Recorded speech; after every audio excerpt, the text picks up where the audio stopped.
പ്രതിസന്ധികളിൽ സഭയുടെ സംരക്ഷകരായി പ്രവർത്തിക്കുന്ന പുരോഹിതർ സഭയുടെ അനുഗ്രഹമാണെന്നും വിശ്വാസ പോരാട്ടങ്ങളിലും സാമൂഹ്യ സേവനങ്ങളിലും സഭയിലെ വൈദികർ നൽകുന്ന സേവനങ്ങൾ അഭിനന്ദനാർഹമാണെന്നും യാക്കോബായ സഭ മലങ്കര മെത്രാപ്പോലിത്ത ജോസഫ് മോർ ഗ്രിഗോറിയോസ് മെത്രാപ്പോലിത്ത വൈദികരുടെ ക്ഷേമത്തിനും പരിരക്ഷണത്തിനുമായി ഭദ്രാസന സഭാതലത്തിൽ പദ്ധതികൾക്ക് രൂപം കൊടുക്കുമെന്നും അദ്ദേഹം പറഞ്ഞു. യാക്കോബായ സുറിയാനി സഭയുടെ അഖില മലങ്കര വൈദിക യോഗം പുത്തൻകുരിശ് പാത്രിയാർക്ക സെന്ററിൽ ഉദ്ഘാടനം ചെയ്ത് പ്രസംഗിക്കുകയായിരുന്നു Joseph Mor Gregorios മെത്രാപ്പോലിത്ത.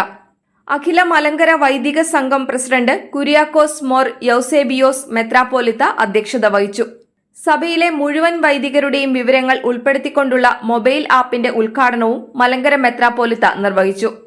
Doctor Mathews Mor Ivanios, Mathews Mor Aphrem, Elias Mor Yulios, Kuriakose Mor Cleemis, doctor Mathews Mor Anthimos എന്നീ മെത്രാപ്പോലിത്തമാരും സഭാ ഭാരവാഹികളായ വൈദിക ട്രസ്റ്റി ഫാദർ റോയി ജോർജ് കട്ടച്ചിറ, സഭാ ട്രസ്റ്റി കമാൻഡർ തമ്പു ജോർജ് തുകലൻ, സഭാ secretary Jacob C Mathew, Akhila Malankara Vaidika Sangham secretary father John Ipe, treasurer father Samson Kuriakose Meleth എന്നിവർ പ്രസംഗിച്ചു.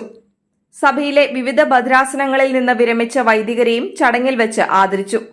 10ാം ക്ലാസ്, +2 പരീക്ഷകളിൽ മികച്ച വിജയം കൈവരിച്ച പുരോഹിതരുടെ മക്കൾക്കുള്ള ഉപഹാരങ്ങളും വിതരണം ചെയ്തു.